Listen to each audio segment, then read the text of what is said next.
നമസ്കാരം. അക്ഷയ കേരളത്തിലേക്ക് ഏവർക്കും സ്വാഗതം. കേരളത്തിലെ എല്ലാ റേഷൻ കാർഡ് ഉടമകൾക്കും വളരെ പ്രധാനപ്പെട്ട ഒരു വിവരവുമായി എത്തിയിരിക്കുകയാണ്. 2026 ജൂലൈ മാസത്തെ റേഷൻ വിതരണവുമായി ബന്ധപ്പെട്ട് നിരവധി ആളുകൾക്ക് സംശയങ്ങളുണ്ട്. ഏത് കാർഡിന് എത്ര അരി ലഭിക്കും, മഞ്ഞ കാർഡുകാർക്ക് എന്താണ് ആനുകൂല്യം, അതുപോലെ പിങ്ക് കാർഡുള്ളവർക്ക് എത്ര ലഭിക്കും, അതേപോലെ തന്നെ നീല വെള്ള കാർഡുകാർക്ക് എന്താണ് ലഭിക്കുക, റേഷൻ മാത്രമല്ല മണ്ണെണ്ണയുടെ കോട്ടയിൽ എന്ത് മാറ്റമുണ്ട്, ഓൺലൈനായി റേഷൻ വിവരങ്ങൾ എങ്ങനെ പരിശോധിക്കാം, പുറത്തുള്ളവർക്ക് മറ്റൊരു സ്ഥലത്ത് നിന്ന് റേഷൻ വാങ്ങാൻ കഴിയുമോ, ഇതെല്ലാം വിശദമായി ഈ വീഡിയോയിൽ നമുക്ക് പരിശോധിക്കാം. അതുകൊണ്ട് വീഡിയോ സ്കിപ്പ് ചെയ്യാതെ അവസാനം വരെ കാണാൻ ശ്രമിക്കുക. അതുപോലെ തന്നെ ആദ്യമായി ചാനൽ കാണുന്നവർ ചാനൽ സബ്സ്ക്രൈബ് ചെയ്യാനും ഷെയർ ചെയ്യാനും ഞങ്ങളെ സപ്പോർട്ട് ചെയ്യാനായി ലൈക്ക് ചെയ്യാനും ഹൈപ്പ് ചെയ്യാനും നിങ്ങളുടെ അഭിപ്രായങ്ങൾ കമൻറ്റ് ചെയ്യാനും മറക്കരുത്. അപ്പോൾ നമുക്ക് വീഡിയോയിലേക്ക് കടക്കാം. കേരളത്തിലെ പൊതുവിതരണ സംവിധാനം ദേശീയ ഭക്ഷ്യസുരക്ഷാ നിയമം അഥവാ NFSA പ്രകാരം സർക്കാർ നിശ്ചയിക്കുന്ന മറ്റ് പദ്ധതികൾ പ്രകാരവുമാണ് പ്രവർത്തിക്കുന്നത്. അർഹരായ കുടുംബങ്ങൾക്ക് ഭക്ഷ്യധാന്യ ലഭ്യത ഉറപ്പാക്കുകയാണ് ഇതിന്റെ പ്രധാന ലക്ഷ്യം. നിലവിൽ കേരളത്തിൽ പ്രധാനമായും നിറം അടിസ്ഥാനമാക്കിയുള്ള റേഷൻ കാർഡ് വിഭാഗങ്ങളാണ് ഉള്ളത്. അതായത് മഞ്ഞ, പിങ്ക്, നീല, വെള്ള റേഷൻ കാർഡ്. ഓരോ കാർഡിനും വ്യത്യസ്ത ആനുകൂല്യങ്ങളാണ് ലഭിക്കുക എന്ന് എല്ലാവർക്കും അറിയാം. മഞ്ഞക്കാർഡിന്റെ വിഭാഗം അന്ത്യോദയ അന്നയോജന വിഭാഗമാണ്. ആദ്യം അതിനെക്കുറിച്ച് നോക്കാം. മഞ്ഞക്കാർഡ് അന്ത്യോദയ അന്നയോജന അഥവാ AAY വിഭാഗത്തിൽ ഉൾപ്പെടുന്നതാണ്. ഇത് ഏറ്റവും മുൻഗണന ലഭിക്കുന്ന വിഭാഗമാണ്. നിലവിലുള്ള മാനദണ്ഡങ്ങൾ പ്രകാരം മഞ്ഞക്കാർഡ് കുടുംബങ്ങൾക്ക് പ്രതിമാസം 35 കിലോ ഭക്ഷ്യധാന്യം ലഭിക്കുന്നതാണ്. ഇതിൽ അരിയോ ഗോതമ്പോ സർക്കാർ അനുവദിക്കുന്ന രീതിയിൽ ഉൾപ്പെടും. പ്രധാന കാര്യം, ഇത് മുഴുവൻ സൗജന്യ നിരക്കിലാണ് ലഭിക്കുന്നത്. അതുകൊണ്ട് മഞ്ഞക്കാർഡ് ഉടമകൾ റേഷൻ വാങ്ങുമ്പോൾ ലഭിക്കുന്ന അളവും രസീതും പരിശോധിക്കുക. ഇനി വെള്ള കാർഡ് നോൺ പ്രയോറിറ്റി വിഭാഗത്തിലാണ് ഈ വിഭാഗം പെടുന്നത്. സർക്കാർ തീരുമാനിക്കുന്ന അളവാണ്, സ്റ്റോക്ക് ലഭ്യത, നിലവിലുള്ള വിതരണ ക്രമീകരണം എന്നിവ അനുസരിച്ചാണ് ഇവർക്ക് സാധനങ്ങൾ ലഭിക്കുക. വെള്ളക്കാർഡ് ഉടമകൾക്കും റേഷൻ വിവരങ്ങൾ കൃത്യമായി പരിശോധിക്കുന്നത് നല്ലതാണ്. അതായത് നീല കാർഡ് നോൺ പ്രയോറിറ്റി സബ്സിഡി വിഭാഗത്തിലാണ് പെടുന്നത്.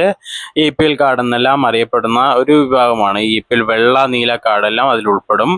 ഈ വിഭാഗത്തിൽ ലഭിക്കുന്ന സാധനങ്ങളുടെ അളവും നിരക്കും സംസ്ഥാന സർക്കാർ തീരുമാനിക്കുന്നതാണ്. സാധനങ്ങളുടെ ലഭ്യത അനുസരിച്ചായിരിക്കും വിതരണം നടക്കുക. അതുകൊണ്ട് ഓരോ മാസവും ലഭിക്കുന്ന അളവിൽ ചെറിയ വ്യത്യാസങ്ങൾ ഉണ്ടാവാം. ഇനി പിങ്ക് കാർഡ് ഉടമകൾക്കുള്ള വിവരങ്ങൾ. പിങ്ക് കാർഡ് ഉൾപ്പെടുന്നത് പ്രയോറിറ്റി ഹൗസ് ഹോൾഡ് അല്ലെങ്കിൽ PHH വിഭാഗത്തിൽ ഉൾപ്പെടുന്നു. ഈ വിഭാഗത്തിൽ ഒരു അംഗത്തിന് 5 കിലോ ഭക്ഷ്യധാന്യം എന്ന രീതിയിലാണ് ആനുകൂല്യം വരിക. അത് കുടുംബങ്ങളിലെ അംഗങ്ങളുടെ എണ്ണത്തെ ആശ്രയിച്ചായിരിക്കും. ഉദാഹരണത്തിന് ഒരു കുടുംബത്തിൽ 4 അംഗങ്ങൾ ഉണ്ടെങ്കിൽ ഏകദേശം 20 കിലോ അരിയായി. ഓരോ അംഗത്തിനും അനുവദിക്കുന്ന അളവ് അനുസരിച്ച് മൊത്തം അളവ് കണക്കാക്കും. പിങ്ക് കാർഡ് ഉടമകൾ ശ്രദ്ധിക്കേണ്ടത്, കാർഡിലെ അംഗങ്ങളുടെ എണ്ണം ശരിയാണോ എന്ന് പരിശോധിക്കുക. കാരണം അംഗങ്ങളുടെ വിവരങ്ങൾ റേഷൻ ലഭ്യതയെ ബാധിക്കും. ഇപ്പോൾ ഒരു ഉദാഹരണം പറഞ്ഞുതരാം. ഇപ്പോൾ നിങ്ങളുടെ വീട്ടിൽ ഒരു കല്യാണം കഴിഞ്ഞ് ഒരു സ്ത്രീ വന്നു. അവരുടെ പേര് നിർബന്ധമായും സപ്ലൈ ഓഫീസിലാന്നുണ്ടെങ്കിൽ ഡയറക്റ്റ് അക്ഷയ കേന്ദ്രത്തിലോ അല്ലെങ്കിൽ സപ്ലൈ ഓഫീസറുമായി ബന്ധപ്പെട്ട് അവരുടെ പേര് ആഡ് ചെയ്യാൻ മറക്കരുത്.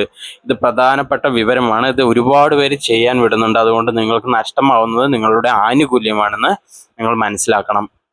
ഇനി മണ്ണെണ്ണ സംബന്ധിച്ച പ്രധാന വിവരം വന്നിട്ടുണ്ട്. മണ്ണെണ്ണ വിതരണം ത്രൈമാസ അടിസ്ഥാനത്തിലാണ് വരുന്നത്. വീടിന്റെ വൈദ്യുതി ലഭ്യത അനുസരിച്ച് അളവിൽ വ്യത്യാസമാകും. വൈദ്യുതീകരിച്ച മഞ്ഞക്കാർഡ് വീടുകൾക്ക് 1 ലിറ്റർ വരെ ലഭിക്കുന്ന രീതിയുണ്ട്. പിങ്ക്, നീല, വെള്ള കാർഡുകാർക്ക് 1/2 ലിറ്റർ വരെ ലഭിക്കുന്ന രീതിയുണ്ട്. വൈദ്യുതി ഇല്ലാത്ത വീടുകൾക്ക് കൂടുതൽ കോട്ട ലഭിക്കാം.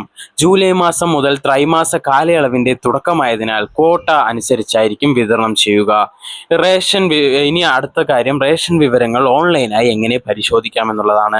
ഇനി ഈ വിവരം നിങ്ങൾ ശ്രദ്ധിക്കണം. റേഷൻ കടയിൽ പോകുന്നതിന് മുൻപ് തന്നെ നിങ്ങൾക്ക് ചില വിവരങ്ങൾ ഓൺലൈനായി പരിശോധിക്കാൻ സാധിക്കും. നിങ്ങൾക്ക് പരിശോധിക്കാൻ കഴിയുന്ന കാര്യങ്ങൾ: റേഷൻ കാർഡ് വിവരങ്ങൾ, കാർഡ് സ്റ്റാറ്റസ്, വിതരണ വിവരങ്ങൾ, റേഷൻ കടയുടെ വിവരങ്ങൾ, ദിവസേനയുള്ള വിൽപ്പന വിവരങ്ങൾ, PDS കേരള സംവിധാനം വഴി വിവിധ വിവരങ്ങൾ നിങ്ങൾക്ക് ലഭ്യമാണ്. അതായത് എൻ്റെ റേഷൻ എന്ന് പറഞ്ഞൊരു ആപ്പ് ഉണ്ട്, അത് നിങ്ങൾക്ക് യൂസ് ചെയ്യാനും സാധിക്കും. ഡിജിറ്റൽ സേവനങ്ങൾ, അതായത് കേരള സിവിൽ സപ്ലൈസ് സിറ്റിസൺ സേവനങ്ങൾ വഴി റേഷൻ കാർഡ് സംബന്ധമായ സേവനങ്ങൾ, അപേക്ഷകൾ, വിവര പുതുക്കൽ, മറ്റ് ഡിജിറ്റൽ സേവനങ്ങൾ നിങ്ങൾക്ക് ലഭ്യമാണ്. അതിൽ നിങ്ങളുടെ വീട്ടിൽ പുതിയ അംഗം വന്നു വെച്ചാൽ അവരെ ആഡ് ചെയ്യാനും എല്ലാം സാധിക്കും. ഒരു പക്ഷേ അതൊരു ഡിലേ ആയി കഴിഞ്ഞാൽ നിങ്ങൾക്ക് നേരിട്ട് തന്നെ പോയി കാണാവുന്നതാണ്, നേരിട്ട് തന്നെ അപ്ലൈ ചെയ്യാവുന്നതാണ്. മറ്റൊരു സംസ്ഥാനത്ത് നിന്ന് റേഷൻ വാങ്ങാമെന്നുള്ള ചോദ്യമുണ്ട്. One nation one ration card സംവിധാനത്തിലൂടെ മറ്റൊരു സ്ഥലത്തേക്ക് ജോലി ആവശ്യത്തിന് പോയവർക്കും സ്ഥലം മാറി താമസിക്കുന്നവർക്കും അർഹതയുള്ള റേഷൻ കാർഡ് വഴി റേഷൻ ലഭ്യമാക്കാൻ സൗകര്യമുണ്ട്. മേരാ റേഷൻ ആപ്പ് വഴി അർഹതാ വിവരങ്ങൾ, അടുത്തുള്ള റേഷൻ കട വിവരങ്ങൾ എന്നിവ നിങ്ങൾക്ക് പരിശോധിക്കാം. ഒന്ന് ശ്രദ്ധിച്ചോളൂ, മേരാ റേഷൻ ആപ്പ്. അതുപോലെ എൻ്റെ റേഷൻ വഴി നിങ്ങൾക്ക് നിങ്ങളുടെ റേഷൻ വിതരണം, അതിൻ്റെ എല്ലാ കാര്യങ്ങളും നിങ്ങൾക്ക് അറിയാൻ സാധിക്കും. അതുകൊണ്ട് ഈ ആപ്പെല്ലാം നിങ്ങൾ ഡൗൺലോഡ് ചെയ്ത് വയ്ക്കുന്നത് നിങ്ങൾക്ക് വളരെയധികം ഉപകാരപ്രദമാണ്. റേഷൻ വാങ്ങാൻ പോകുമ്പോൾ നിങ്ങളുടെ റേഷൻ കാർഡിലെ വിവരങ്ങൾ കൃത്യമാണോ എന്ന് ഉറപ്പിക്കുക. കാരണം ഇത് വളരെ അത്യാവശ്യമായ കാര്യമാണ്. കുടുംബത്തിലെ അംഗങ്ങളുടെ എണ്ണം, പേര്, വിലാസം തുടങ്ങിയ വിവരങ്ങൾ മാറ്റമുണ്ടെങ്കിൽ അത് സമയബന്ധിതമായി പുതുക്കുക. അത് വളരെ അധികം കാര്യമായ കാര്യമാണ്. കാരണം പ്രത്യേകിച്ച് നമ്മളെ പിങ്ക് റേഷൻ കാർഡുകാർക്ക് അത് വളരെയധികം ആവശ്യമായ കാര്യമാണ്. കാരണം പിങ്ക് റേഷൻ കാർഡുകാർക്ക് അവരുടെ എത്ര പേരാണെന്നുള്ള അടിസ്ഥാനത്തിലാണ് അരിയെല്ലാം വിതരണം ചെയ്യുന്നത്. ഇവർ പ്രധാനമായും അത് ശ്രദ്ധിക്കേണ്ടതാണ്. കാരണം റേഷൻ ആനുകൂല്യം പലപ്പോഴും കാർഡിൽ നിലവിലെ വിവരങ്ങളെ അടിസ്ഥാനമാക്കി ലഭിക്കുന്നതുമാണ്. അതുകൊണ്ട് തന്നെ റേഷൻ കാർഡ് പല ആവശ്യങ്ങൾക്കും അത്യാവശ്യമായുള്ള ഒരു കാര്യമാണ്, എല്ലാത്തിനും ആവശ്യമാണ്. അതുകൊണ്ട് തന്നെ നമ്മളത് പുതുക്കി സൂക്ഷിക്കുക. KYC അതുപോലെ പുതിയ അംഗങ്ങളെ ആഡ് ചെയ്യാൻ മറക്കരുത്. അതുപോലെ തന്നെ റേഷൻ കടയിൽ നിന്ന് സാധനങ്ങൾ വാങ്ങുമ്പോൾ ലഭിക്കുന്ന രസീത് സൂക്ഷിക്കുന്നത് നല്ലതാണ്. രസീതിൽ രേഖപ്പെടുത്തിയിരിക്കുന്ന സാധനങ്ങളുടെ അളവ്, വില, കാർഡ് വിവരങ്ങൾ എന്നിവ പരിശോധിക്കുക. എന്തെങ്കിലും വ്യത്യാസം തോന്നിയാൽ ഉടൻ തന്നെ ബന്ധപ്പെട്ട റേഷൻ കടയിലോ സിവിൽ സപ്ലൈ സംവിധാനത്തിലോ അറിയുക. മറ്റൊരു പ്രധാന കാര്യം, സോഷ്യൽ മീഡിയയിൽ വരുന്ന എല്ലാ സന്ദേശങ്ങളും വിശ്വസിക്കരുത്. എല്ലാ കാർഡുകൾക്കും അധിക അരി, ചില കാർഡുകൾ ഒഴിവാക്കും, റേഷൻ പൂർണ്ണമായും നിർത്തും എന്നിങ്ങനെ പല വ്യാജ വാർത്തകളും പല യൂട്യൂബ് ചാനലുകളും പങ്കുവയ്ക്കുന്നുണ്ട്. ഔദ്യോഗികമായ അറിയിപ്പുകൾ മാത്രം വിശ്വസിക്കുക. അതേപോലെ തന്നെ എൻ്റെ റേഷൻ കാർഡ് ആപ്പ് വഴി റേഷൻ കാർഡുമായി ബന്ധപ്പെട്ട നിരവധി വിവരങ്ങൾ മൊബൈൽ ഫോണിൽ തന്നെ പരിശോധിക്കാൻ സാധിക്കും.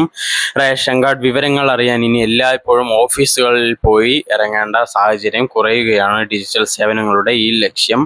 ഈ ആപ്പ് വഴി ഉപഭോക്താക്കൾക്ക് സ്വന്തം റേഷൻ കാർഡുമായി ബന്ധപ്പെട്ട വിവരങ്ങൾ പരിശോധിക്കാനും വിവിധ സേവനങ്ങൾ ഉപയോഗിക്കാനും സാധിക്കും. ഈ ആപ്പിൽ സാധാരണയായി ലഭിക്കുന്ന പ്രധാന സൗകര്യങ്ങൾ എന്തൊക്കെയാണെന്ന് നോക്കാം. റേഷൻ കാർഡ് വിവരങ്ങൾ പരിശോധിക്കാൻ സാധിക്കും. റേഷൻ കാർഡ് നമ്പർ, കാർഡ് വിഭാഗം, കുടുംബാംഗങ്ങളുടെ വിവരങ്ങൾ തുടങ്ങിയവ പരിശോധിക്കാൻ സാധിക്കും. റേഷൻ കാർഡ് വിതരണവുമായി ബന്ധപ്പെട്ട വിവരങ്ങൾ അറിയാൻ സാധിക്കും. ലഭിക്കുന്ന ആനുകൂല്യങ്ങൾ, റേഷൻ കട സംബന്ധമായ വിവരങ്ങൾ തുടങ്ങിയവ അറിയാൻ സാധിക്കും. മൂന്നാമതായി, റേഷൻ കാർഡിൽ മാറ്റങ്ങൾ വരുത്തേണ്ട സാഹചര്യമുണ്ടെങ്കിൽ ആവശ്യമായ വിവരങ്ങൾ നിങ്ങൾക്ക് മനസ്സിലാക്കാൻ സാധിക്കും. പ്രത്യേകിച്ച് യാത്ര ചെയ്യുന്നവർക്ക് അല്ലെങ്കിൽ മറ്റൊരു സ്ഥലത്തേക്ക് താമസിക്കുന്നവർക്ക് റേഷൻ വിവരങ്ങൾ അറിയാൻ ഇത്തരം ആപ്പുകൾ സഹായമാണ്.